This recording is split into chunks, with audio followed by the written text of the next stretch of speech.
Welcome to Real Estate Coaching Radio, starring award-winning real estate coaches and #1 international best-selling authors, Tim and Julie Harris. This is the #1 daily radio show for realtors looking for a no BS, authentic, real-time coaching experience. What's really working in today's market, how to generate more leads, make more money, and have more time for what you love in your life. And now your hosts, Tim and Julie Harris. Welcome back. This is the Friday show, and I need to give all of you a warning. If you're here to listen about real estate training and coaching, well, yes, this is the right podcast, the #1 daily podcast that focuses on real estate agent training and coaching. But today's show is our Friday show, and on Friday, we give ourselves the liberty of talking about whatever the heck we want to talk about. And as we expressed to you guys a few weeks ago when we started doing this Friday show, Julie and I do sometimes force ourselves to study things that are way outside of our normal wheelhouse because we are trying to make it so that our brains stay elastic. So we say, frankly, we are able to think about things dynamically. So we look for topics and things that really obviously spark interest, but then we dive into them from both sides. Because I think all of you will agree that the days of simply being able to trust whatever the quote unquote news is telling you is over. So when we are finding a topic that we find interesting, and hopefully you'll find some of these topics interesting as well, Julie and I are arguing or really discussing and sometimes debating from both sides of the argument. Like, hey, were those drones over New Jersey real? What the heck was the story with that? Do we really have a problem? Are tariffs really going to solve a financial problem or create a greater one? Well, we spent a lot of time on that. So those are the types of things we focus on Friday. Now, why are we doing that? Because first of all, it's cathartic. We like talking about these things. Second of all, it's great for all of you as well, because when you're out and about this weekend and you're talking with buyers and you're talking with sellers and you're wanting to have something a little bit more interesting to focus on, to really, I think, in the most part, form relationships with them, you're going to want to do something other than just talk about real estate. And so top of mind things that they maybe have been focusing on, that's what we're focusing on too, so that when you're having those conversations, you'll have maybe more of an insightful stance on whatever that particular conversation topic is, and making you thus more interesting. Hopefully that's something that resonates with all of you. So Julie, I want to start out by talking about a conversation that I had I bet you I had this 10 times this week. Mm-hmm. So I've been doing a lot of intervention calls, I'll say it that way, sure, with a lot of brokers and teams. And a lot of them are struggling to start the year with not enough listing inventory. And we've been hearing differing stories from Altos Research and others about really what is going on in the housing market right now. And one of the reports, I don't know if you heard this, I think it was from Mike Simonson. Yes, Altos Research. Yeah, he was talking about the fact that it's for the first time in like a decade, there's actually price reductions that are happening. It was less than 1%. Mm-hmm. Did you read that? Yeah, I heard he did a little report on Housing Wire as well. And that's unusual, particularly this time of year. So more price reductions, what does that mean? That's pretty much a precursor for the next round of home sales. This was the point he was making. Okay, so yes, in today's market, we have prices coming down. Now, that's not dramatically coming down. There's not a housing crash. We did a whole podcast on that last week. I think it was like an average of 0.6%. Right. It wasn't huge. And again, remember, this is a national average, and like adjust your, to your market, because in your market, the prices might be, going up. But for the most part, they're getting lowered ever so slightly. And what it is indicative of is sellers being fearful of essentially, what's the market dynamics that's going on. And I have to think, and he didn't talk about this, Jules, mm-hmm. Having sold real estate, we know this. Sure. Obviously, there's not a lot of showing activity happening. That's right. Well, that's what causes price reductions. Exactly. Right? Sellers freaking out after, that time frame has gotten shorter because of the habit of getting things on the market on Thursday, showing it on the weekend, and getting in contract by Monday. That was the habit. So now after 30 days or 60 days, sellers are like, okay, where's my deal? Where are my showings? Well, but also perhaps what's also going on is that the listing agents didn't properly prepare the seller's expectations for the unusual start of this year, being that we had elections, being that we had, mm-hmm. a nasty snowstorm, being that there's all these other things that were happening because of the change of the administration in Washington, D.C. And so that, buyers oftentimes will take themselves out of the market or slow their roll just for whatever headwinds they're experiencing. That's clearly what's happening. And the market, as markets do, are reacting, and a lot of these sellers are doing very slight price adjustments. But I'll go as, Mike, I didn't go as far as what I just said with regards to essentially why the price reductions were happening. I don't think it's any indication whatsoever of any sort of mass market erosion. It's just No. what I just said. Basically, the selling activity is a little slower than the showing activity is slower, and the market's naturally adjusting, trying to make their product, their houses, the listings more attractive. That's basically the extent of it. That's right. And that's very different than anything that you would call a crash or a big adjustment or something like that. We're coming down from maybe aspirational pricing and dealing with some of the factors that you mentioned. Now, what does this do moving forward? Those homes that did the price adjustments, and sometimes it's going to take 2 adjustments, not 1, to finally sell, those then become new comparable sales, which the next batch, like the spring market, will see whether they use those slight adjusted down, right? So I actually have some figures on that. CoreLogic came out with actually some revised projections for home appreciation. They were thinking it was going to be 1 or 2%, but now they're saying from 2024 to 2025, end of 2025, that overall we should be at about 4.1% increase, with the exceptions of Florida, Texas, Arizona, and Oregon, which will swing between coming down by about 1% to quote, only appreciating 1 to 3%. And then we have some outliers too. Miami, Chicago, and Boston are all set to be close to 5 to 6% appreciation. So that shows you, again, to make your point, slight adjustments does not mean that we're having anything radical happen. But as listing agents, you need to pay attention to those comps and pay attention to the days on the market and the list to sell price ratio. Okay, so back to these conversations I was having with all these folks. So they're experiencing a weird start to the year, and they wanted me to talk them off the ledge. And so here's what I told every single one of them to do, and I'm giving this strong suggestion to all of you as well. I'll give you the last, essentially a roll down or a description of the last conversation I had. So this was with a massive producing agent, and I won't give any, I haven't asked for permission, so I'm not going to leave any breadcrumbs who it is, because some of you guys will probably know who it is. Anyway, so this is a massive agent that sells hundreds and hundreds of homes per year. And they are part of our EXP group, and they're also obviously coaching clients, the whole thing. So I'm asking them about what's the process that they're doing with regards to listing lead generation. And they said, well, we've got, I think it was 8 ISAs, and they're all domestic ISAs. They're all based in the United States, that we're doing essentially the lead follow-up, but more specifically receiving all the new leads that were coming in from all the different things they were doing, from lead generation, a lot of sign calls, things like that. And they were doing some, online lead generation, all the good stuff, right? So that's what they were doing. And so I asked, what these are all essentially, leads that are flowing in, and they're coming in as buyer leads, people that are expressing interest in a house for sale. And, he said yes. So then I asked, how many of these leads do you have? And his answer was really just astonishing. It was 130,000. So they have 100, he didn't know exactly, but let's say 130,000 leads in this CRM that, I can't even imagine how complex that whole thing is. I don't want to imagine, frankly. So 130,000 of those leads. And I asked him, and remember, the conversation was about basically getting more listings. And I asked him, how do you guys have those tagged? When the ISAs are converting one of these, sign calls or whatever, what's the emphasis? What's the focus? And he said, well, I don't, he wasn't really sure what script they were using. He wasn't really sure what the process was. And I said, so here's what I'll suggest. Of the 130,000 leads that you guys have, realistically, if you're lucky, 13,000 of those are viable. The rest are just, you could essentially remove them and have no detrimental effect. So let's just, whatever it is, let's just focus on that 10%. Of the 13,000, I could pretty much guarantee you, now their average price was pretty decent, $800 million, $800,000 million.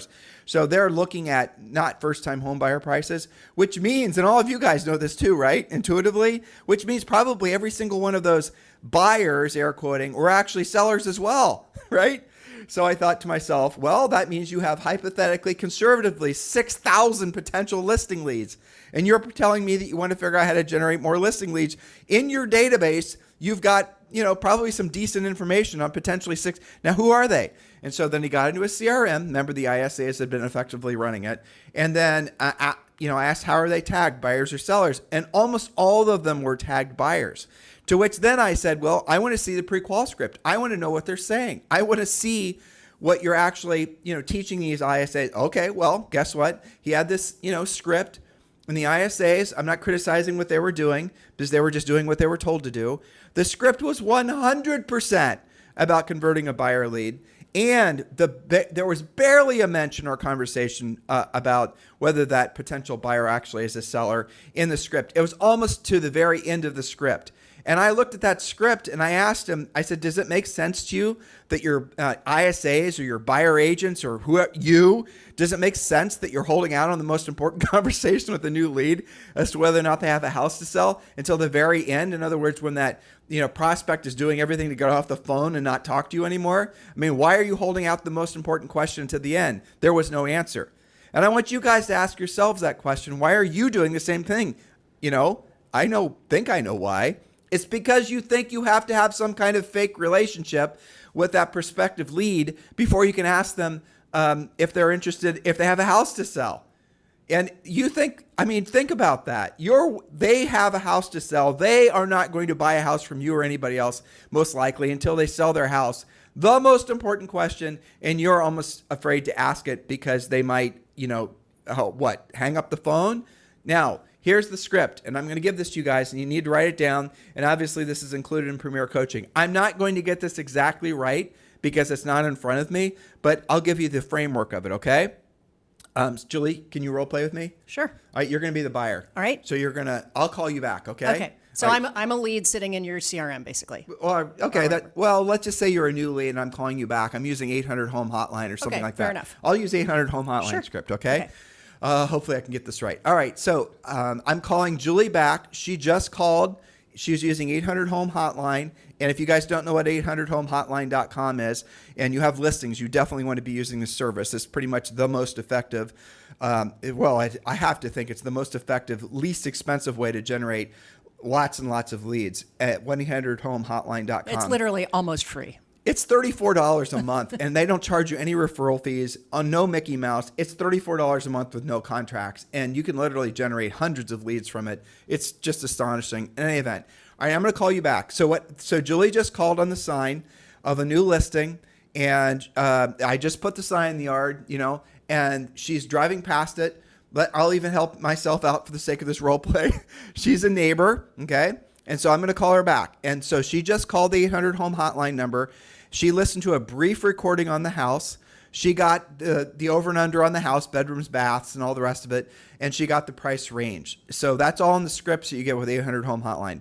So I'm going to call her back, and this is the script. So she just hung up her phone, and whether it's on cell phone or not, whether she called on cell or not, ideally, most cases the prospects are going to be calling literally from their cars as they're sitting in front of the house. And Julie just hit end. The call is over. Ring, ring.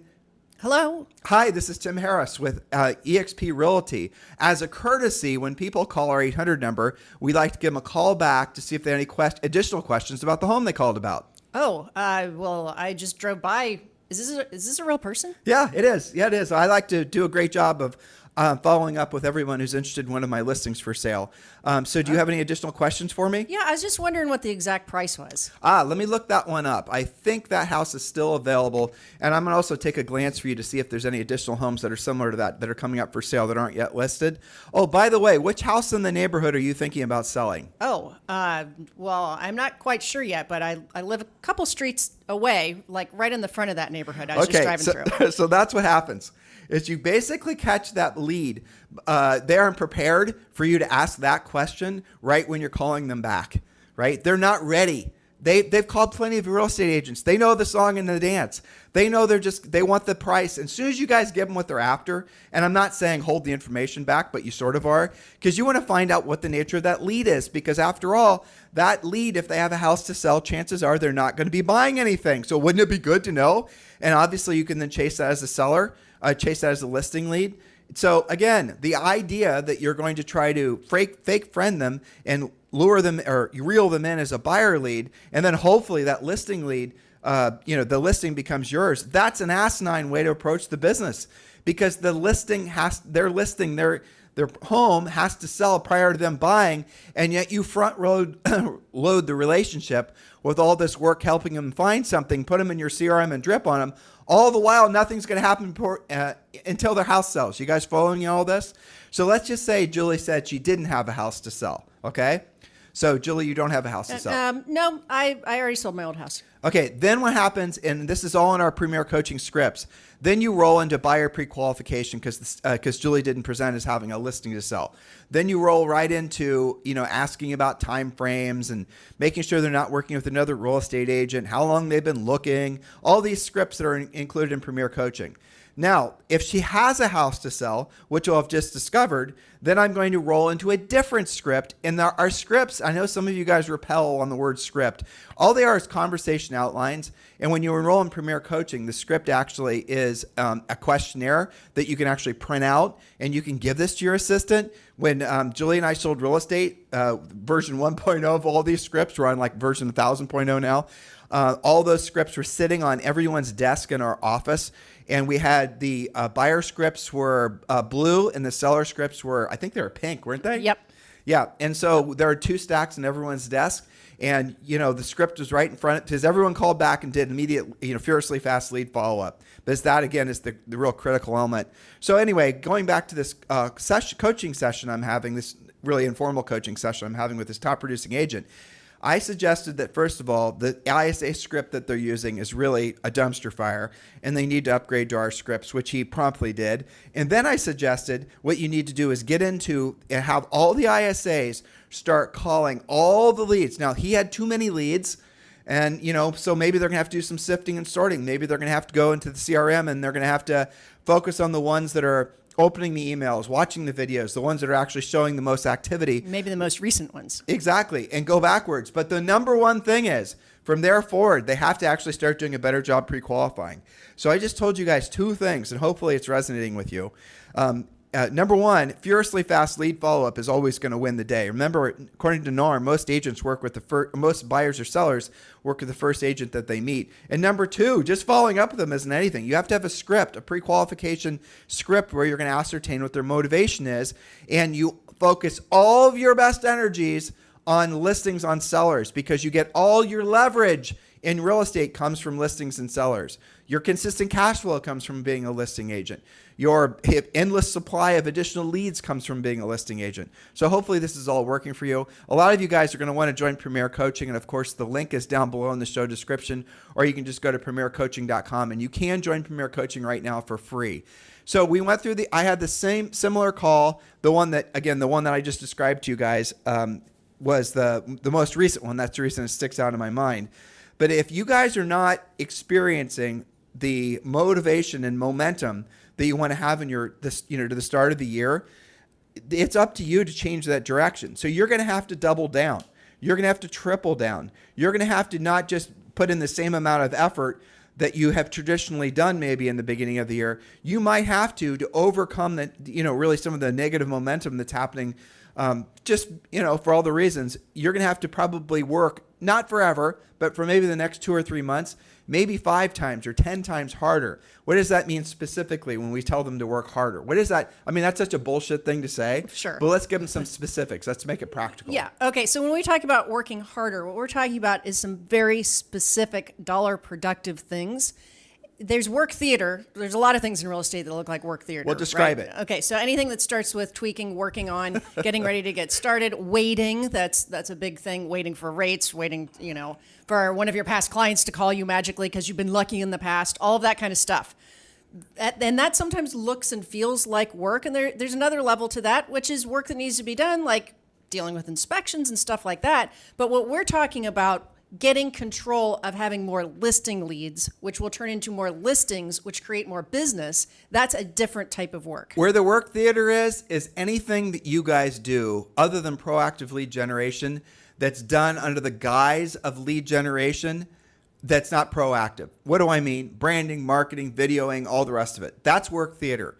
What you need to do is realize that the work theater stuff, it can be set aside and done in your free time. And what you need to be doing now is the real work of real estate. And so when we say, 10x what you're doing or 20x what you're doing, that means conversations. That means proactive outreach. That means getting in front of more people, not just for the sake of getting in front of them, but asking them questions, using our scripts with, the conversations are obviously when you guys see our scripts, you'll see they're conversational. They're easy to say. They feel natural and organic for you to say them, but they're all going to be gearing your, essentially learning about that lead so that you know what their motivation is. So you know what their time frame is. So you know if they have realistic expectations. If it's a seller, so all the things. That's what the whole point. That's the real work. You have to be having more conversations like that. Fake work is essentially probably what most of you guys are doing. I'm going to work on a video. I'm going to work on my brand. I'm going to work on my CRM. Do that after you've done the real work of real estate. And if your goal is, here's a advanced player mode here. If your goal is to sell 20 houses this year, you need to be holding yourself accountable. Hire Rustin will help you do it, to making at least 20 solid contacts per day. A contact is a decision-making adult with someone about buying or selling real estate. That does not include a text. That does not include an email. That means an actual conversation, ideally where you're using our pre-qual scripts, where you're going through the rigmarole of actually drilling down on motivation. But it's voice-to-voice or face-to-face. Yep. Okay, so our coaching clients have on their wall next to their whiteboards, which we've trained them to track everything with, another little board that says, what are the things that make me money in real estate? You said the most important one, proactive lead generation. And really, that can be the only one because the rest of them don't happen without that. So it's proactive lead generation. Then you've got pre-qualifying, presenting, negotiating, closing. Okay, you're not going to have anything to present, negotiate, or close if you have no leads. So that's why the buck stops with proactive lead generation. And ultimately what that means is simplifying what you do every day down to what are my next appointments. If I don't have any appointments, if I don't have enough appointments to meet or exceed my, the deal creation for this month in and month out, then there's only one answer. You need more appointments. And if anybody, if you're listening to anybody, if you're watching any, coach videos, or if you're listening to anybody who's telling you to do anything other than what we just said, and you're experiencing some negative momentum right now, you need to ask them. You need to remember what Julie and I were starting out by saying today's show. We like to look at things from both sides. That way, as you grow older, it's easy to get biased and, get off my lawn, right? Right. It's easy to start thinking that your beliefs are the ways that they always should be. And I have news for you. If you guys are Julie and I's, Generation X, you'll discover that a lot of the things that we hold dear are true. But a lot of them now are really going to change rapidly because of all the things, the politics and the technology and the AI. And so if we just basically are all resolute, and it can happen in any age group, but if you're just resolute and you're thinking, I've got it figured out, that's the way it is, you're going to fail. And you'll fail so fast in a market like this, it'll make your head spin. So that means if your lead generation things that you were doing, 1 year ago, 6 months ago, 12 months ago, 2 years ago, whatever, all the things that you were doing in the past, you must start out with the assumption that they're not going to work in the future. You must start out by, now it might not be true, but what that's going to do, it's going to force you to hold that support. Let's say, for example, you're getting a kick-ass result from a direct mail campaign, right? And let's say this direct mail campaign for years was working really good. Now, all of a sudden, you've noticed a drop-off in the number of leads that you're getting over the last, let's just say 12 months, it's been a steady decline. And so now you're saying, well, what the hell's wrong with this direct mail campaign? And so what you're going to do is you're going to, most people will keep doing it. They'll just hold the line. They'll just wait for things to improve. And then what happens is years pass, 2 years pass, 3 years pass, you keep doing it. But what you didn't realize was your direct mail campaign was failing, not because of direct mail not necessarily working in your market, because there were 10 other realtors doing the same thing. Or because, frankly, maybe the mail delivery, something changed. Maybe you needed to. So the point is what worked in the past, you can pretty much be guaranteed will not work in the future. In real estate, the future used to be like what worked in the past and like for the last 10 years probably works as good in year 8 as it did in year 1, because that's how long things were, the cycle of marketing ideas and things playing out. But nowadays, the cycle is really, think about Facebook ads, for example. How relevant is an idea that worked on Facebook 2 months, 90 days later? It's crazy how fast things are changing. And now introducing AI, it's going to happen even faster. That's the reason Julie and I are always going to be proponents of proactive lead generation, because one thing that technology will never replace, and you guys know this, is meaningful conversations, with folks. You're never going to have technology in any way replace your ability to have thoughtful, meaningful, caring, competent, professional conversations with prospects, helping them arrive at a point where they're going to decide to work with you.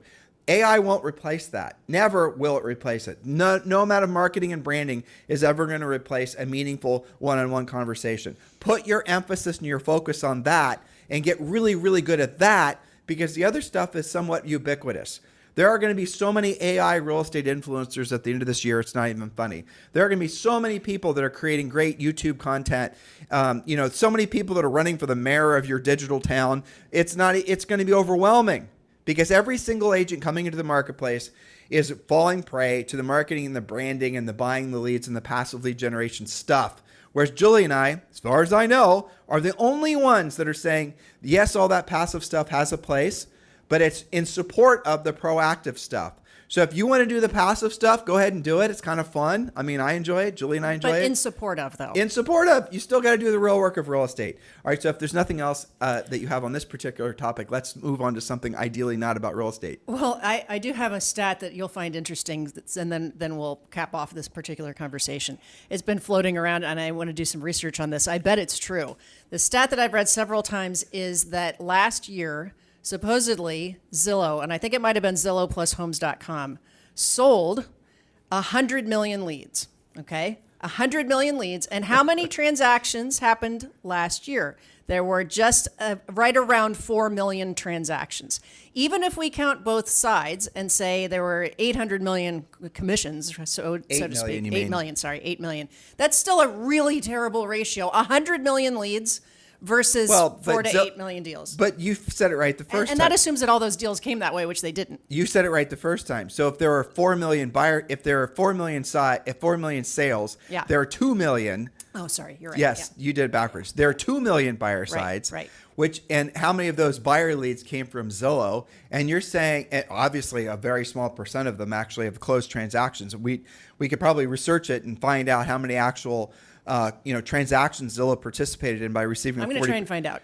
Well, I bet you Just 'cause can't it's find out. interesting, yeah. Well, you could do the math backwards. You could Yeah. find out what the revenue was, and you could kind of do some could. calculations or have AI do it for you, and you could actually figure out how many sides they participated in. Sure. I've never seen that data published before, Yeah. but your overarching statistic is fascinating. So if there are essentially 2 million buyer sides and Zillow sold 100 million leads to agents, Yeah. that really is It's ridiculous. terrible. Right. But what made me remember that, because I'm researching that in my notes here, is that you were talking about how many things historically used to work but no longer work. Yep. Right when Zillow was fresh, it did work. When agent personal websites were new, they used to work. We used to drive traffic to Yep. our website. There's so many examples of things that used to work. Now, before we go on to another topic, which But yeah, Julie, go ahead. thank you for bringing that up Yeah. again. I was on my rant before, so I may have gone over okay. too fast. There's nothing wrong with you, dear listener. Probably. I mean, I don't know you, but but let's assume soon there's to not. tell. Right. So there's nothing wrong with you. There's nothing wrong with your ability or your intention or your skill set or your reputation, or let's just assume all those things are right as rain. What's wrong is that you're trying to make something that may have worked great in the past work now, and it just won't. And that's the problem with marketing and branding. That's the problem with advertising, because you have to constantly be updating and changing and spending more and more money. And as the competition for those same leads increases, what happens is the quality of the lead goes in the crapper, and the cost of the lead, quadruples. So that's the thing. Also, it's not just your leads. Some of those leads that were sold on Zillow were also sold on Homes.com, not just to you. But Jill, listen to what she just said. It wasn't just, that same buyer that you guys essentially, that lead that you bought, that same buyer may have filled out forms on other websites and was sold on other platforms to other agents. So that buyer lead, and here's the insanity of it all. And Julie and I have said this since 2008. The insanity of it all is that buyer leads are the easiest things to get when you have listings. Any listing agent will tell you that. And the fact that you guys are spending so much money and effort and time, your entire career is chasing buyers, when listings are where it's at, it just doesn't make any sense. Is there a single one of you right now, if you had a choice between having 20 buyers or 5 listings, 5 great listings ready to sell, 20 buyers. There's no such thing as a have to buy buyer because they can always change their mind. As obviously that's what's happening. That's the reason price reductions are happening now. Who wouldn't rather have the listings? Well, and if you had those 5 listings, you'd have the 20 buyers anyway. Yeah, because the buyers will exactly. So it's not really a choice. It does. So, but ultimately, it comes down to what? Why is it that agent who I was telling you about at the top of it, with their 8 ISAs doing all the lead follow up? Why were all those calls on all the scripts focused on pulling out the buyer lead? Because the agent who ran the team was not that skilled as a listing agent, because they had come up in the industry in the last like 12 years. And they come up during the era where as soon as you get your license, everyone tells you to buy buyer leads and chase buyer leads. That's the era that we're still in. And nobody other than Julie and I have been, trying to get you guys to understand that if here's another thing to think about. So there were 2 million buyer sides, let's say last year. There were 2 million seller sides. How many people do you think are chasing the listings versus how many are chasing the buyers? For every one listing, every one skilled agent that knows how to get a listing, there has to be 100 agents At least that are trying to chase the buyers. And the buyers will come to you if you're a listing agent, because the buyers, how does Zillow get the leads to sell to you guys? The buyers pop on Zillow, look for houses for sale. they're looking at listings. Exactly. So if you have your own listings, guess what you have to do? You have to beat the buyers off the stick because you'll have so many buyer leads. And that's true in any market. Yes. Okay. So we've told them a lot about what not to do, what to stop doing, what to stop hanging your hat on, what to stop waiting for. But I want them to stop doubting themselves and Right. realize that the market is adjusted and it's changing. Yes. The market conditions are changing. The market dynamics are changing. We're going to see a slew of changes this year with housing. Thank God. Yes. But the other thing is changing is technology. And so the ease of being able to of generating leads from all the, social media and whatnot, dubious leads, but leads nonetheless. That area, you think it's saturated now, you have no idea what it's going to be like in probably 6 or 12 months. You've got to learn how to be a proactive lead generator before it's too late. Now, let me clarify, because I've, as always, listened to a lot of chatter, coaching calls, other people's podcasts, social media, all this stuff. Before you start thinking that when we say proactive lead generation, we are talking about cold calling. No, you do not have to be a cold calling slave. Let me clarify.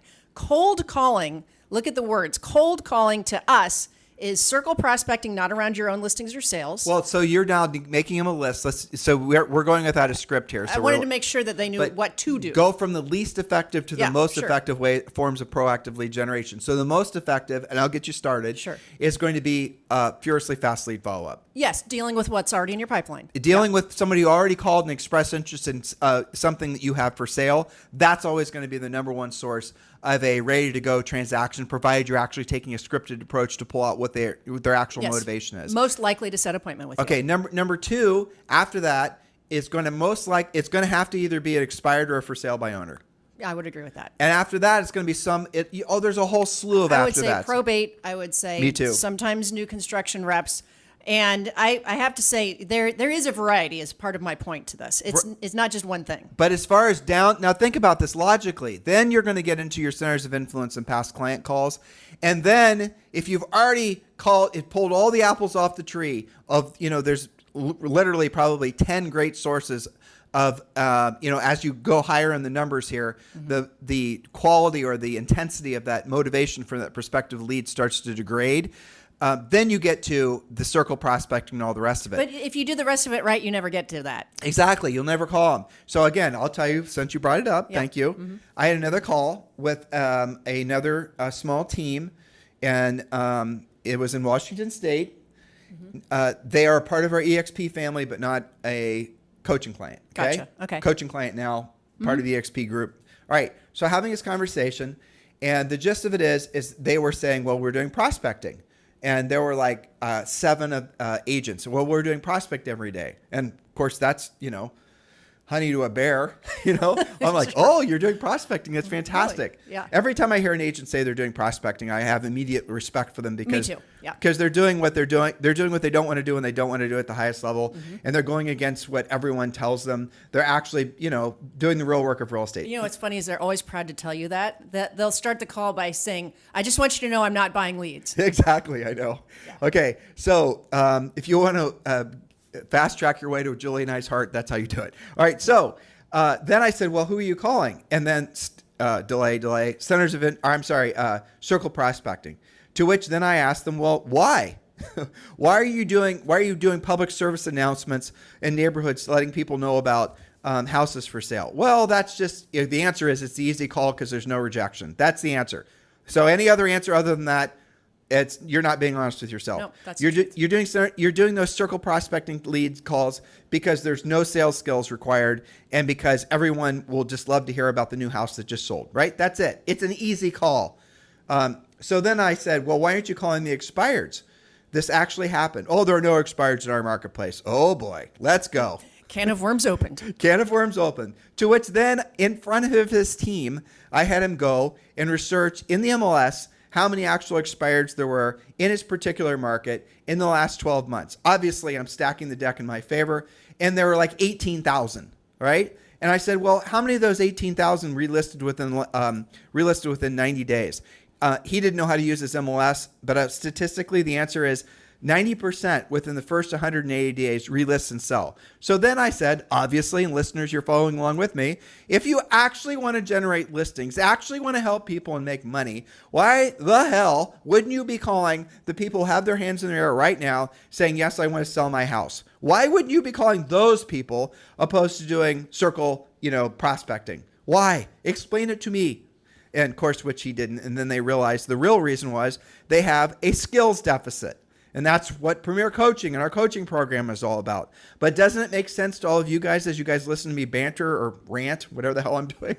Doesn't it make sense to all of you that if you're serious about real estate, why don't you stop spending so much time looking for leads? Where's the lead? Where's the lead?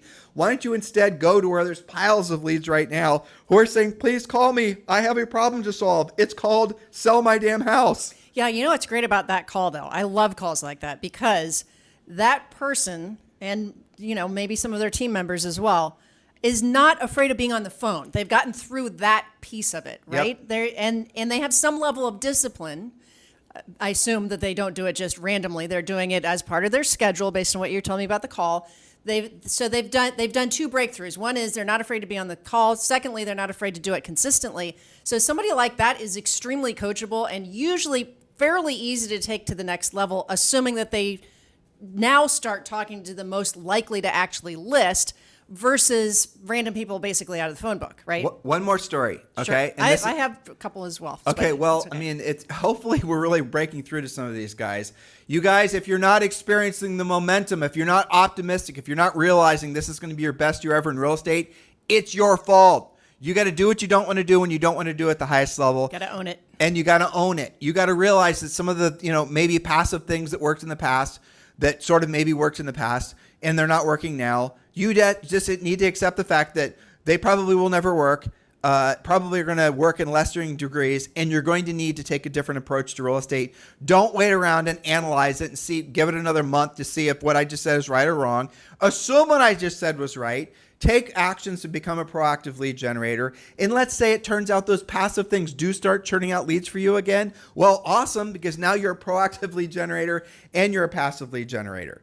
So, both things worked when you are willing to do the actual work. Actually, let's roll to one of your stories. Yeah. So, for example, and I want to make it clear that it doesn't have to be, so difficult, right? You don't have to make like the circle prospecting. It takes hundreds of them to get anywhere, right? So, for example, expired, your example. I'm going to use an example of one of our coaching clients who has embraced being a listing agent. Now, she lives in Phoenix. She doesn't have 10 listings yet. She has 3 active listings, and yet she's extremely busy right now because she has already achieved having listing inventory equals having buyer leads. And because all of her listings are $1 million and up, they're between $1 million and $4 million currently, She's getting people that have homes to sell. So she's generating not just the buyer side, probably going to sell her own listings herself, but also taking listings as a result. So moral of the story is the more listings you have, the less of the day-to-day calls you have to make. You become a lead follow-up machine. So being in Phoenix, you'll appreciate this.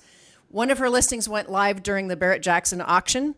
One of the buyers that she got calling her had some kind of automotive-based HGTV show. So now he's in her buyer pipeline. He wants to have something in Phoenix. He wants to store his, in this case, motorcycles in Phoenix. Why did she get that call? Because she had the listing. Second thing that's happening because she has 3 active listings at the same time, now she's doing a killer job systematizing her open house plan. And every time she's had an open house, she's had at least 1 to 2 highly qualified, highly motivated, not just buyer clients, but buyers that also have something to sell. So you see there are flavors of this. There's variety, but all roads lead back to being a listing agent. And then the other thing that's miraculous about what we're telling you guys or suggesting and coaching you, frankly, to do is when you are a proactive listing lead generator and you're actually doing the real work of real estate, there are no referral fees. Yeah, that too. You're calling that for sale by owner, or you're calling that notice of default, or you're calling that different source of motivated seller lead. And again, this is where our focus is in our coaching business. Our coaching business obviously has a great, robust buyer section, lead generation section. We do talk about branding and marketing and the rest of it. But just because I had these series of calls, and I know, at least I'm hoping it's helping some of the thousands of you that are actually listening. I mean, last year we had over 3 million of you that consumed one of our podcasts, or maybe it was a video or something. But the moral of the story is, I know some of you, chances are a good percent of you are experiencing this sort of emotional malaise, and the only thing that's going to move you past that is your own actions. Stop waiting around for someone else to do it for you. Hopefully this podcast is educating and motivating you. And what I really want you to feel from this is the fact that you can be empowered to actually make a real meaningful change in your life, and you still have time to do it to make this your best year ever. I fear for you if you're going to wait another freaking moment, because spring's going to pass you up. And you damn well know that if you have a crappy spring, you're going to have a crappy summer. And most of you guys, about the same time kids go back to school, you're checked out for the rest of the year. Yep. If you're not, maybe your market is, right? There's all these market dynamics that we start dealing with in about another really 60 to 90 days that naturally slow the market down, because people are going on vacation, kids go to school, out of school, holidays, all the things, right? So effectively, you have already had almost 2 months pass you by, and it's up to you now to accept the fact that you're going to have to learn how to be a proactive lead generator. And the great news is you have very little competition in that regard, because most agents are still so mired in the belief that marketing and branding is going to get them, make them successful. And you know what? You can do the marketing and the branding, but have it be in addition to the proactive lead generation. That's really what I'm hoping you guys all realize. And, again, I did a lot of intervention calls this week, and it's my pleasure and my honor to do it. Especially with brokers and teams, it's natural and normal in an election cycle, in an election year, when, interest rates are 7%, all the rest of it, for there to be a little bit of hesitance. Well, look for the opportunity. For example, we started out by telling you guys there's price reductions during a time of year when there's normally not price reductions. And that's a meaningful bit of information. Why? Because if you have been waiting to become, let's say, for example, your market's expired listing expert, there has never been a better time, because what's going to happen is a lot of those houses that are for sale now will expire. And I'm going to give you guys some advanced player notes here. You'll discover when you go into the MLS that, let's say there's a competing broker or competing team or an agent in your marketplace. Or maybe you're not even competing. Maybe you're just a buyer's agent. You want to become a seller's agent. Get into the MLS and try to ascertain what the usual days or the usual listing term is for that competing agent or broker. And you'll see most agents are they're listing their properties for maybe 90 days. The smart ones are listing with a open-end list, or with a easy exit listing, so they can list it for longer than a year sometimes. But you learn that in Premier Coaching. But you're going to look to see that there are some dominant listing agents in your marketplace who probably are going to have a slew of expired listings over the next 60 to 90 days. And the ones doing price reductions right now are self-identifying as, motivated. And here's something else you guys will discover when you're working with sellers, especially expireds. Sometimes, I know this sounds counterintuitive, but it's true. A seller will be pissed off at their listing agent and not want to reduce the price or not give the listing agent the price reduction just because they feel like this is totally irrational, but this is what they think. Just because they feel like the listing agent lied to them about the price just to get the listing. And so even though it does not work in their benefit, they will actually do their best to prevent that existing listing agent from getting the sale and getting the commission because they resent them. I know that sounds crazy, but that is how some sellers actually act. That means more expireds. So if you've been waiting to become a listing agent or learn the skills to become an expired listing agent, you have probably a 60-day, maybe a 90-day window right now, and then you are most likely going to start seeing a ton of expireds. A ton of expireds creates amazing opportunity for you if you're willing to be a proactive lead generator. It also means all the other proactive sources of leads that we teach you guys to chase in Premier Coaching, they become more viable as well. Because guess what? If there's more expireds and the market's slowing down, for sale by owners aren't selling either. And there are all these other things, the new build reps, which we teach you guys to prospect, the listings that they might be able to toss your way from their prospective build buyers, buyer builds, whatever, they're also going to be worried whether the house is going to sell. Where there's fear in the marketplace creates opportunity. So I want you to do and think in terms of the exact opposites and think what direction your market is going and prepare yourself for what the market is going to be. It's the Wayne Gretzky quote. Wayne, what makes you the best? What makes you the greatest of all time? You're not the fastest. You're not the this, that, the other thing. And his quote was, I skate where the puck is going to be. All the other players skate to where the puck is. So where the puck is going to be is hopefully what you're now realizing is what we have been suggesting to you guys for decades, but especially now. Yeah, and keep in mind, too, most of you only need 1 or 2 really good wins on expireds for sale by owners, probate, whatever, per month. And then realize, do like what our coaching clients do. They'll take the listing. They'll use 1-800-HOME hotline.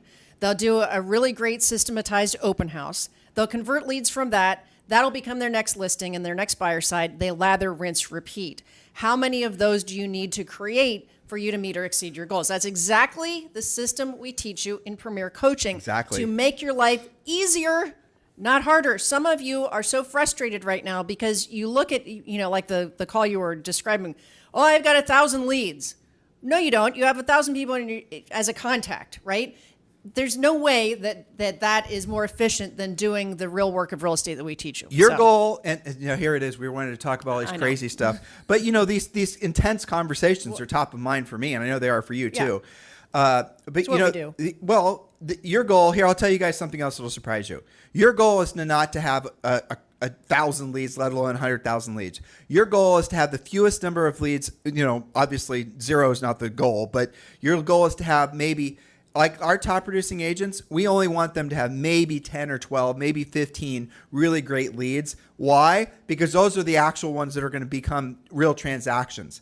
And they have whittled those folks down. Like on a coaching call, one of the questions would be, one of our coaches would ask is, all right, tell me about, you need to tell me what your 10 best leads are, and you need to prove to me, sell to me, this is the coach saying to the agent, why those are great leads. You need to tell me what their motivation is. You tell me what their time frame is.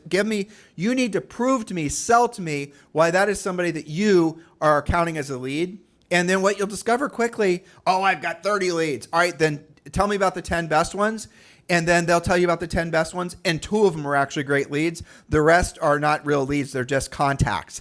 And the agent doesn't know the difference. I talked to them. I had a great conversation. We talked about golden retrievers and football, blah, blah, blah. Well, what you didn't ask them is, do they have a house to sell? What you don't know is what their time frame is. Are they talking to anybody else? What's their financing situation? Those are the real conversations that come as a result of the pre-qualification questions, i.e. script.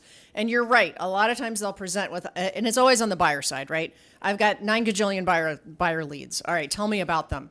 And some of them are good. One of my criteria is, what is your next action step with that person that you're telling me is going to transact with you? Well, they're not going to be ready for 6 months. Okay, that I would not say that's really a lead, at least not today. But let's give them a script. All right, so this is about, I don't remember, halfway into one of the buyer scripts. And we have several buyer scripts. Again, all this is for you guys in Premier Coaching. So one of the scripts, and again, this is like as you pre-qualified the buyer lead, you've determined that they don't have a house to sell and all the rest of it. So, the question is, so Julie, All right, I understand what you're looking for. So I know how long Julie's been looking. I know Julie's not working with another agent. I know Julie's been, essentially has already started, if not approved for financing. I pre-qualified her. I know what her motivation is. On the first call.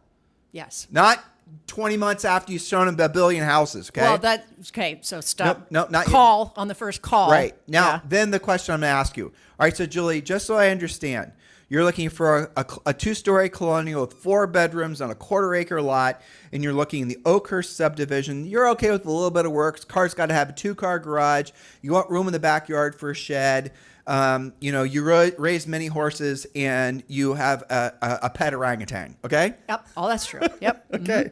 So I need a storage room for my orangutan feed, but yeah. exactly. Got it. All right. So if I were to show you a house that met all your criteria, let's say it was an 8 out of 10. Sure. This is the house you've been looking for.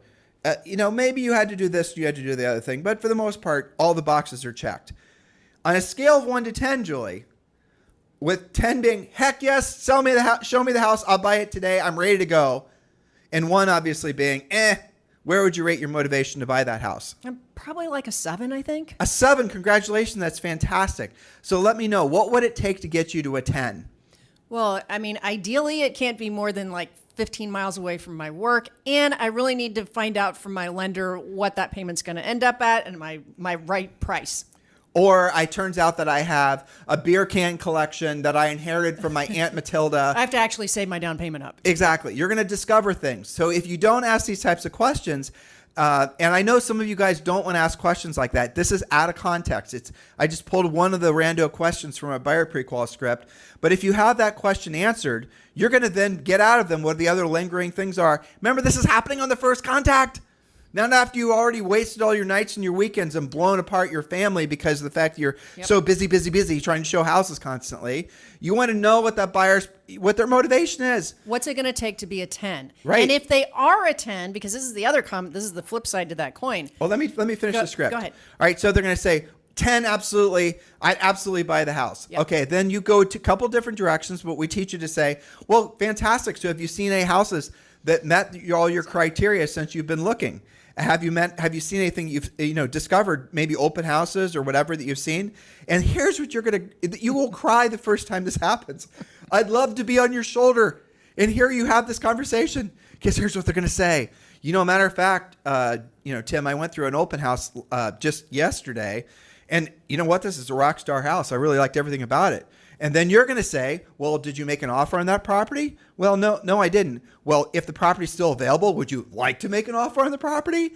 And they're going to say, yes, I would. And guess what you're going to do, dear listener? You're going to sell them the house that they went through yesterday during the open house. There are no more threshold rules because of the new buyer agent regulations, guidelines, okay? So you can then go and you can show them, again, the house that they saw during the open house, and you can write the contract. Why didn't they write the contract with the agent that was holding it open? Because the agent that was holding it open was sitting in the back room watching the Super Bowl. Exactly. This stuff does happen all the time, you guys. And, the other, I have to say, just hot off the presses from a lot of these calls myself, another trend, price reductions, yes. But to your point about, I just saw a house, I didn't write on it. Do you want to write on it? I am absolutely. Well, you never say write on it, right? Well, no. Do you want to make an offer on it? Right. Is this the one you want to buy? Or the script is, would you like to do the paperwork so you can secure the property? Those types of things. Take it off the market for everyone else. Okay. So the other thing that's surprised me last week, I think, is the amount of accepted offers now that are contingent on home sale. Yep. That's a new thing. And that's also, I would say that's kind of symptomatic of the price reduction phenomenon. We've got houses sitting on the market a bit longer. Sellers are getting a bit less particular. And now they have escape clauses that say if they get somebody that's not contingent on home sale, then, you get to renegotiate or what have you, whatever's written in. But that's something that there's so many agents, probably 95% of agents out there are believing that there's just no way in hell that they can get a home sale contingency through. I'm here to tell you that is not necessarily true. Me on the buyer side. Yeah. So now, again, we're not going to end up talking about anything other than real estate, but that's fine. So on today's show, you're tipping my brain to something that we need to warn these guys about. Yeah. there is something in Premier Coaching called the Ultimate Addendum. Yes. And you need, whether you're on the buyer side or the seller side, you need to be using the Ultimate Addendum, but especially if you're on the listing side. Because here's what's going to happen. Listen to what your coach or your future coach and your eXp Realty partner is now telling you. Listen. So you're going to have a great listing you're going to put for sale. Congratulations, go you. And you're going to receive 2 or 3 offers. You priced it right, conditions right, everything's great. Perfect. Go you. Double win. And by the way, you got this listing from Prospecting Expired Listing. So you are so kick-ass right now. It's phenomenal. You then accept an offer. The offer is a little bit, the offer is perfect. It's list price. It's no Mickey Mouse, no crazy asks as far as just all the things. This is definitely the offer that makes the most sense for the seller. You do a net sheet. They see the numbers. They love it. Okay. The deal is not contingent on a home sale. There's no home sale in there. It's just beautiful. It's a great deal. They don't want to close in 30 or 60 days. They want to close in 90 days, but who cares? Gives your seller more time to find something. They can easily go. This is your seller and they can easily go from their existing house to their next house, new construction, whatever it's going to be. Perfect deal. Oh my gosh, dream scenario. You again are a rock star. Now, what happens is you get closer to, by the way, there's a lender's letter. You ask for the lender's letter. You've done what your state association and your board of realtors and even your broker, your office manager told you. You asked for a lender's letter. You get the lender's letter. Lender's letter looks fine. Textbook. Textbook. It's good. So the deal's financed. The deal's subject on some subject. The financing is contingent on a few subject twos, verification of this, verification Appraisal. of that. You say whatever. Okay, I'm fine with that. That looks good to me. But what you don't realize, and this is the gotcha, I'll go back to my story mode. So you now are in contract with this buyer. Your seller even goes in contract on a new construction house. Everybody's excited. They're boxing their stuff up. You've stopped the showings, which wasn't a good idea, but you're now pushing through. And then all of a sudden you get a call from the lender or the title company. It's a week before closing. It's the day of closing. I'm sorry, we're not going to be able to close. The buyer's home didn't sell. And you're like, what the hell are you talking about? This wasn't contingent on buyer home sell. No, the purchase wasn't, but the financing was. That's where their down payment was coming from. That's right. So what happened is they got a lender to essentially give you a lender's letter. But what you didn't realize, that lender's approval was subject to the sale of their home.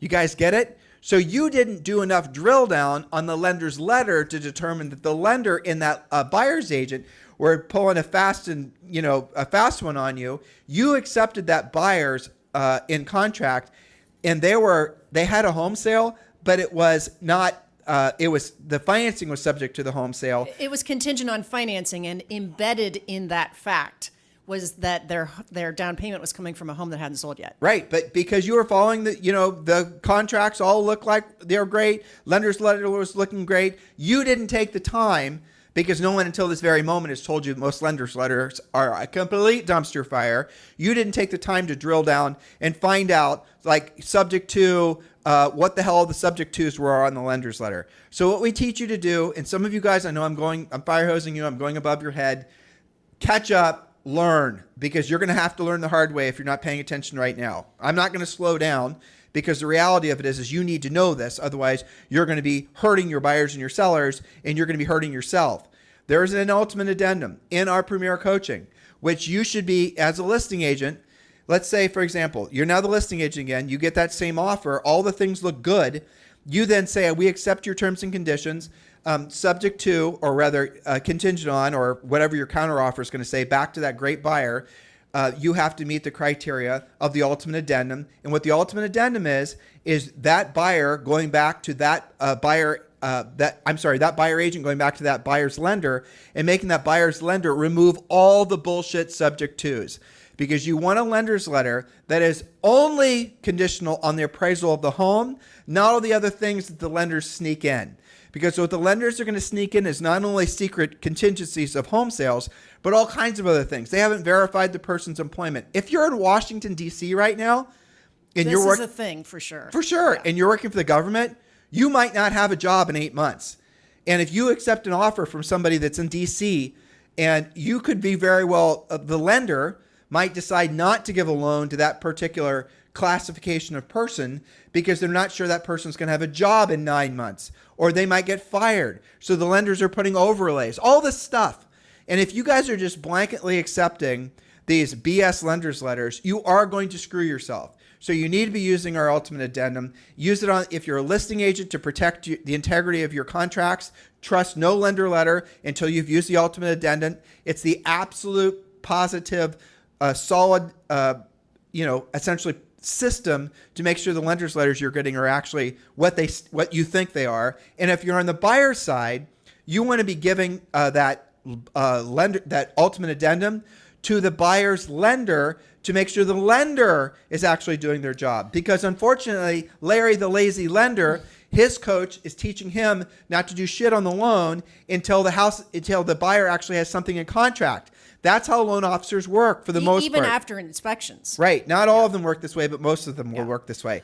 I'm going to say that again. Most lenders won't actually spend any time beyond just doing a cursory, easy pre-qualification, which someone could have done with AI online anymore. They don't even need to talk to a lender's letter. And you guys are accepting lender's letters from Rocket Mortgage and all these other things. Those are nothing. Why would you put any credit on those? Or, maybe Rockets is good, but you guys get the point. You have to have the ultimate addendum in the hands of the buyer, in the hands of the buyer's lender, and the buyer's lender actually has to check all 3 credit bureaus, verify the employment, verify the down payment, Ratios. verify there's no secret contingencies, do all these things. And so when you get the lender's letter, the only thing it can be subject to is the appraisal. What you're talking about is forcing the process to happen faster on the lender side. You're getting them through underwriting. Many of you listening right now are very familiar with what Tim described. You get to the 11th hour, you thought everything was fine, everything was great, you're starting to get ready to close, you're sending them instructions as a title company, and you get that dreaded call. Oh, they've been in underwriting for a week, and we know that, their ratios aren't so good and their down payment hasn't been verified, they don't actually have it anymore, whatever it is. Don't you want to find out about all of that crap? Hopefully you don't find out about any of it and you close. But if you're going to find out, you want to hear about it earlier in the transaction so that you can do something about it or take a different, better offer. Take a different, better offer. And so anything, when you guys have buyers right now, ask, and you're supposed to be, if you're not, it's because you're not a Premier Coaching client, you're supposed to be asking for those lender's letters at the start of your relationship before you waste time showing them houses. And then you want to look to see what the lender's letter is, and you'll see most of them are boilerplate, complete dumpster fire lender's letters, where the lender will say, congratulations, Bob and Betty have been blah, blah, blah, blah, blah. And then the second paragraph is full of all this lender jargon, subject to's, conditional on, all this. In other words, the lender is saying, I had this little 5-minute conversation while I was on the golf course with Bob and Betty. Yep. And based on what I think they said, I wasn't really listening that closely because I was, half schnockered because I'd been drinking beer all day. But I think they said this, and I found a lender's letter on my phone, and I dropped in their names, and I texted it to them. That's really what's going on. It's a boilerplate template. It's a boilerplate template. And then they stack it full of all these get out of jail free cards in the second paragraph, which invalidates the validity of that prospective or worse, lender. it just has an asterisk at the bottom that says maybe subject to all of our rules. Yep. That's nope. it. You don't accept that crap. The problem is the lender letters are not like, when you fill out a listing contract or a buyer contract, it's multiple pages long. You're filling in the blank. It's already been vetted by attorneys, and certain things are required. You literally cannot finish that DocuSign until you filled in those fields. Lender letters are not like that. Nope. And so pre-qualification and pre-approval, and lenders get pissed off when we say this, it's just a bunch of garbage. Ignore all the silly terms. What you want is a letter that says all complete approvals, all this is and the other things. And if there's any subject to is just a way of saying, oops. It's okay, like contingent on. It's exactly. If there's anything in there other than subject to the appraisal of the subject property. In other words, the lender has done all the work, done all the verifications. The buyer is good to go, contingent on obviously whatever house they want to buy on an appraisal. Identifying the property and an appraisal. That's it. That's the only acceptable subject to that you will accept in any of your lender's letters. Listen to what I'm saying. And if you don't listen to what I'm saying, you're going to find out the hard way. We've already done all the work for you. We've got the ultimate addendum. It's part of Premier Coaching. The link is down below in the show description. Join Premier Coaching, or just go to premiercoaching.com. I so wanted to talk about Doge. I have a few little bullet points if you have time, but if not, we'll save it up. Honestly, Julie, when I started thinking about some of my, I'm sort of decompressing. You are. I had an intense week. You're with all these- debriefing. Me too. Yeah. Well, it was intense because there's a I lot know. of people that are. There's a lot going on. Well, there is a lot going on. And I really want these guys to understand that there's market forces that are creating in many markets, in a lot of markets, a lot of consternation, This a is lot true. of a lot of headwinds, basically. Yep. And the only thing you can do is you can do one of two things in a headwind is you can just basically keep your head down, wait for the winds to clear. You're going to lose a year. Or you could basically stand up and you got to use 10x, 20x the amount of force to walk forward against the wind. And then eventually the wind, so again, I want you to imagine, ooh, this is good. I want you to imagine right now you and all your competitors, and the word is competitors. They are your competitors. Those other agents, they are competing with you. Don't be confused about that. So the wind starts blowing. You guys are all standing in a field. The wind starts blowing. There's 10 of you, okay? 9 of them say, screw this.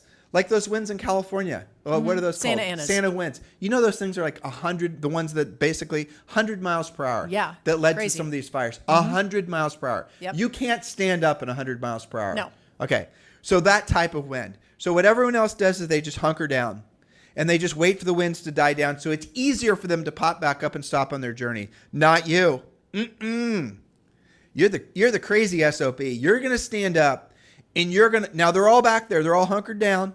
You're going to stand up. You're going to lean into it and you're going to use every single energy, every single ounce of energy you have in your body and your soul. And you're going to push forward. And you're going to have to push against that wind. Sometimes you have to, duck down a little bit because it's too strong. But they're just back there. You've now walked 10 paces, now 20 paces, now 30 paces. You're now, believe it or not, you've walked a half mile. All your competitors, there's 9 other agents, they're still back there hunkered down, waiting for it to get easy again. But nope, you're up there. You're the crazy SOB. You're pushing past all the headwinds. Now you look over your shoulder, you can't even see those competitors anymore. They're all the way back there. And sure enough, what starts to happen is the winds start to die down, and now it's easy. But what you've done is you've gapped them. You now have a mile or 2 miles. And even if they start running, they're never going to catch up with you. That's how you have an advantage because of markets like this. That's how smart people think when there's headwinds. You don't just hunker down and wait for the winds to clear. You got to drill down. You got to be that crazy son of a bitch. You got to be the one that's going to get up when everyone says stay down. You got to be the one that does what you don't want to do when you don't want to do it at the highest level. And then you're going to gap your competition and they never catch up. And then it compounds because now you're not just a mile ahead of them, but then you're 2 miles ahead of them. Then you're 3 miles ahead of them. And then you keep on building, you keep on building. That is what it takes to build momentum despite what the market might be trying to, force you to think. And you've got to cut out anyone and everyone in your life that's telling you to say, damn, you got to hunker down, son. You got to wait for the clouds to clear. You got to wait for the winds to die down. Nope. You got to think, yes, market forces right now are definitely not wind at my back. That means that all my competitors are going to wimp out, they're going to hunker down, and they're going to wait for things to get easier. This is my opportunity to seize the market because I know my competition is checked out. Very well said. So if there's a theme that has come from this podcast, and we did warn you, I think it's control, getting you back into control. It's up to you. If it's meant to be, it's up to me, meaning you. That's your mantra. I'm a doer. I do things now. I get things done. It is up to you. We did a podcast earlier in this week where we were talking about accepting the fact that there are market changes. There are shifts in the wind. That's going to happen, and you cannot control that. You can't control the inventory in your market. I mean, you can by taking more listings in your own way, but overall, you can't make the MLS magically rain more inventory for you. For some of you, you live in an area where that's not the issue. Okay, you cannot control what the interest rate is. Personally, you have zero control over that. You can't control the politics. You can't control whether there's drones flying over your house. You can't control what Doge decided to cut that particular day. You can't control what any of the things are. The only thing ultimately you can control is doing the proactive work of real estate. Doing what you don't want to do when you don't want to do it at the highest level. At the highest level means doing it consistently, doing it every day, and going back to the beginning of this podcast, talking to the people who are most likely to actually need you. You guys get that? I know, listen, some of you guys run into us sometimes when we're out and about, and you tap me on the shoulder and you'll say, you're trying to make me laugh, which I'm very easy to make, that's easy, right? Yes. You'll say, I'm doing what I don't want to do and I don't want to do it at the highest level. That happened to us the other day. At the gym. Because they listen to our podcast. But here's all I'm trying to impress upon you. That is the ultimate recipe for long-term success in your business and personal life. And there's no arrival. There's no point where you can say, oh, I've done what I didn't want to do when I didn't want to do it at the highest level for long enough. I don't have to do it anymore. Screw y'all, I'm checked out. Yeah. Now you can, I will say this. If you've, essentially done what you didn't want to do when you didn't want to do it at the highest level, and you were able to accumulate enough wealth that you can actually start to, change the equation so you can do more of what you want to do when you want to do it at wherever the hell level you want to do it at. True. You can start doing more of that. But ultimately, if you stop doing the real work of life at the highest level, you're going to lose what you have. So there's no such thing as having, perpetual great health or perpetual great wealth or perpetual great relationships or anything. Your relationship with God, all of those things have to be constantly reinforced. Again, you might want to give yourself a little reprieve from work occasionally, but at the end of the day, the nature of our existence on this planet as spiritual beings in physical incarnations, in bodies, right, is to always have to improve, is to always have to do what you don't want to do when you don't want to do it at the highest level. I mean, Julie and I haven't been to the gym today, and I don't want to go, and I'm probably going to try to figure out 15 crafty ways not to have to go. We're going to do it. But we're going to do it. And it's going to suck. But I'm going to be so glad when it's over with. Me too.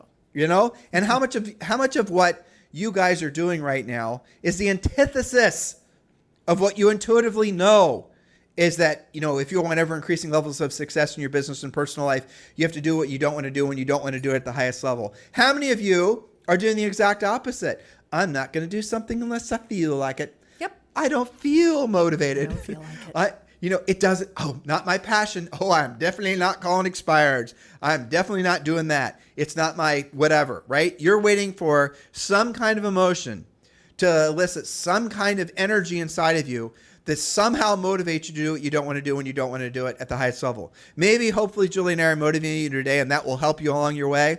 But this is the truth. If you're waiting to feel a certain way before you finally do what you don't want to do when you don't want to do it at the highest level, you will never do shit in your life because you'll never feel that level of motivation for long enough that you'll ever get good at whatever that particular activity is. Remember, do what you don't want to do. And that's pretty much everything we've asked you to do on today's podcast, Yep. right? That's why it's called work. When you don't want to do it, which is, I'm going to guess pretty much all the time. Yep. At the highest level. And at the highest level means with the intent of becoming the best at whatever that activity is.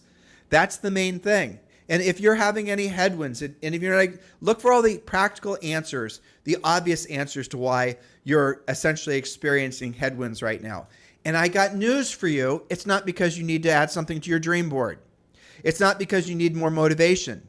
It's because you're just not taking enough actions in the direction that you want to go. You're hunkered down. You're waiting for your mindset to improve before you're waiting for things to just start dropping in your lap before you actually start doing what you don't want to do, or you'll never even do those things. You guys get it? This is your opportunity if you make it your opportunity. And when it's hard for you, chances are it's hard for everyone else too, which means that's the opportunity bell ringing. That's hopefully what you're feeling right now. So what are you supposed to do with all this? Make a list of all the things that you absolutely positively will never do for the sake of lead generation in real estate. Make a list. Go ahead, do it now. Do it in your head. Seriously, do it. If you don't know what that list is, because I've just motivated you to call expireds, now you're saying, I'm absolutely going to call expireds. I want you to make a list. I'm going to make it a little harder for you, okay? I want you to make a list of all the things that you've never done for a proactive, in the guise of lead generation, that you've never done. Okay? Because chances are those are the same things that, you've never done because you've talked yourself out of doing them because they required skill. You might have some rejection. It would have required you doing what you didn't want to do and you didn't want to do at the highest level. Okay, now you've got that list. You'll notice it's pretty much all the things that Julie and I were advocating today. And then I want you to look at that list and I want you to think to yourself, like, what are you doing? Like, you have 10 expireds that popped up today, or 30 or 40 or 100. You went back 6 months and it turns out there's 5,000. right? That's going to require skill. It's going to require you picking up the phone. It's going to require you making yourself uncomfortable. It's going to require you know how to pre-qualify. It's going to require you having your pre-listing pack done, having a formalized listing presentation, all the things. How many of you right now just listen to Julie and I for over an hour, and you're just going to go back to a Facebook group and ask for ideas and where you can spend a little bit of the profit from your last closing to buy more leads, right? Do you guys get it? It's an exercise in futility. And Julie and I are the only voices in real estate right now that I'm aware of that are telling you what we're telling you. Everyone else has been subsidized by the lead sellers, by the CRMs, by the tech platforms. Every single other coach, professional entity, whatever it is, for the most part, there's some good ones out there. They're basically, their bread is being buttered by the people that are trying to sell you guys this asininity. And you need to decide whether or not you're going to continue to listen to them. And ask yourself, how is it working out for me essentially trying to become the mayor of my town when thousands of other agents are trying to run for the same, fictitious political office? Why don't I do what I don't want to do when I don't want to do it at the highest level? And if you continue, you guys think that a world-class brain surgeon, a world-class vet, do you think that somebody is the best? You think a Formula One driver? Do you think an amazing athlete? Do you think all those people are at the levels that they are because they have passion for what they're doing? No, they don't. They don't have passion for what they're doing. They have passion for the results that come from what they're doing. So if you're looking for passion to be your igniter, to finally do what you don't want to do when you don't want to do it at the highest level, which is what you guys are being told you should be trying to, create inside yourselves, you will never make any money because you're never going to find that passion consistently enough, because passion is the emotion that comes and goes. Have passion for the results that you get from doing what you don't want to do when you don't want to do it at the highest level. And that means you're going to have to suck it up buttercup. You're going to have to oftentimes do what you don't want to do. And that's okay. Be passionate for the fact that you get to spoil your family.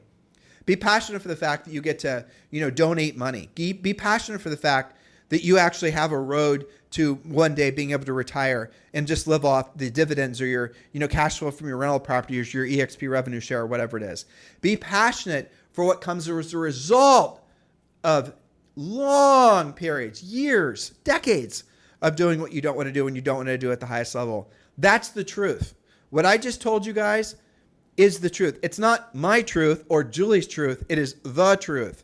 And you will not find anybody that's achieved anything in life at a high level that does not have their own version of what I just said. It starts with your next appointment, though. Yep. So let's throw them out a challenge. Okay. This is obviously the Friday show. Okay. So we have Friday, Saturday, Sunday. Then you have a new podcast with us on Monday. So between now and our next podcast that you'll be listening to, how many new appointments, pre-qualified appointments, will you set? I would challenge them. Everybody listening should be able to do at least one per day. And you know what always happens when I torture coaching clients with this challenge? They go immediately to their lead follow-up. Well, I could just call this person and close them. They know. Okay, I had a call with somebody yesterday, and she said, well, I suppose I should just door knock that FSBO I keep driving past in my neighborhood. Well, loser thoughts, right? So, I mean, again, hitting you guys between the eyes because I'm really doing my best to try to motivate you away from your consternation. So if you're thinking as, well, nobody answers the phone, or all the phone numbers I get from RedX, or all the things. If your immediate thought is I'm too busy, if you're now if you're piling on all the reasons why proactive lead generation won't work for you, okay, that's my answer. Okay, I'm not going to try to talk you out of your decision not to do the real work of real estate. I'm not going to try any more than I already have. If I were your coach, obviously I would, you're paying me, and I would obviously have an obligation. But in this format, if you decide that you just want to stick with what you're doing, waiting around for the clouds to clear and the winds to, finally be at your backs again, you're going to lose not just probably this year, but the momentum that you would have had going into next year and the year after that.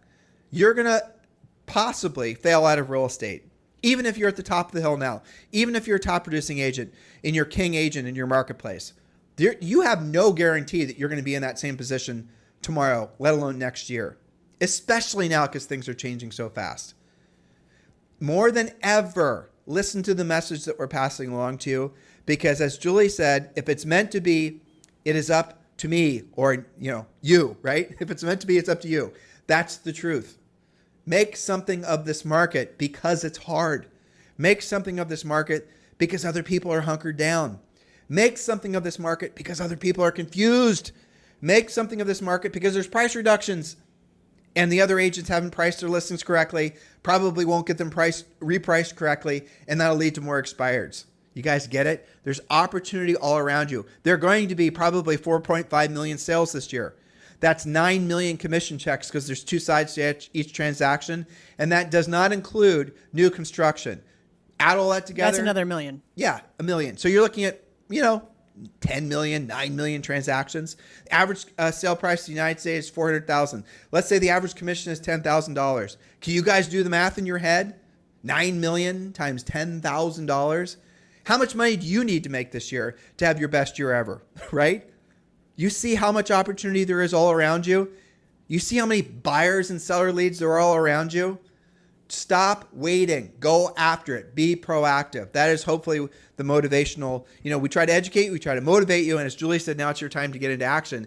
And what was Julie's homework? What was her challenge to you? Get at least one new pre-qualified buyer or seller appointment every day between now and Monday's podcast. That's 2 days. Oh, that's 3 days. 3 with days, today. they get Friday. 3 days with today. All right. One, you said pre-qualified buyer or seller? Yep, every day. I'm going to make it better. That's 3 new deals by Monday. I'd like to make, Sure. Okay, you can do that. That's the first level. But level 2 is develop 3 new seller leads, which, by the way, they might be the ones that you think are buyers, but they actually have houses to sell between now and Monday. 3. Refer to previous scripting from this podcast. Which home in the neighborhood do you plan on selling? That's right. Okay. Hopefully this helped all of you guys. And Julie did have pages of notes of weird things she wanted to talk about. It's okay. But We'll save them up. We'll save them up. Exactly. Hopefully this helped you guys. Maybe Julie and I were doing a little unloading from our rather stressful week, trying to unstress other people, but that is the Friday show. That's right. You guys have a fantastic day. We'll talk with you on the show on Monday. Remember, there's thousands of past podcasts if you want to get back to listening to our more traditional real estate training and coaching. They're waiting for you over on your favorite podcast listening widget. Have a fantastic day. This podcast is a part of the C-Suite Radio Network. For more top business podcasts, visit c-suiteradio.com.